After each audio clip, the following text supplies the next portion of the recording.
प्रभु आपका कथन, आपकी इच्छा, आपकी योजना, आपकी मर्जी मेरे जीवन में पूरी हो, तब परमेश्वर की इच्छा आपके जीवन में पूरी हो। आप एस्तर हैं, आप कुंवारी मरियम हैं, आप धन्य एलिजाबेथ है, आप रबेका है, आप लिया है, आप रेहा है, आप यहोवा के मंदिर में, परमेश्वर के प्रांगण में उससे प्रार्थना करने वाले परमेश्वर की संतान है।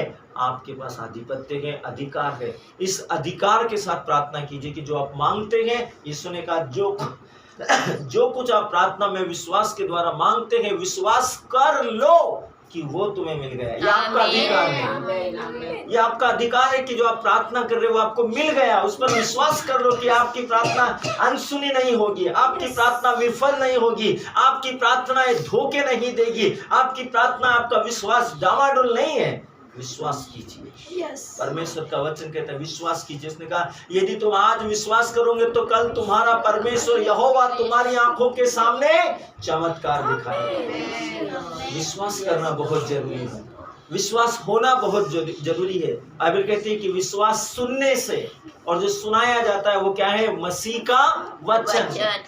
बिना मसीह के वचन से आपके जीवन में विश्वास नहीं आ सकता। उपदेशक बहुत है, प्रवाचक बहुत है, लेकिन यदि वो मसीह से प्रवाचक प्रवचन नहीं दे रहा, उपदेशक उपदेश नहीं दे रहा, तो आपका विश्वास व्यर्थ है। बाइबल हमें बहुत स्पष्ट कहती है मेरा वचन सत्य है। तो विश्वास भी सत्य का अनुसरण भी करने की क्षमता भी हमको उसी वचन से मिलती है, विश्वास के वचन को सुनने से।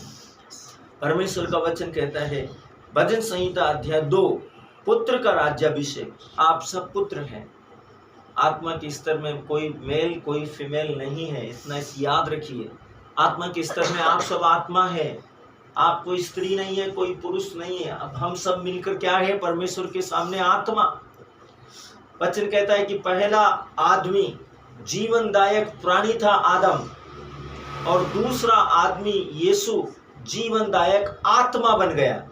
और आप और मैं जो उसमें विश्वास करते हैं, हम भी जीवनदायक आत्मा है। आत्मा के स्तर में आप मेल फीमेल मत सोचिए, मत कहिए कि मैं स्त्री हूं, मेरे से नहीं बनेगा। आप आत्मा है और आत्मा के लिए कुछ भी असंभव नहीं है। आप कर सकते हैं अपने विश्वास में। वचन कहता है जाति जाति में क्यों हुल्लड़ मचाते हो, और देश देश के लोग क्यों षड्यंत्र रचते हैं।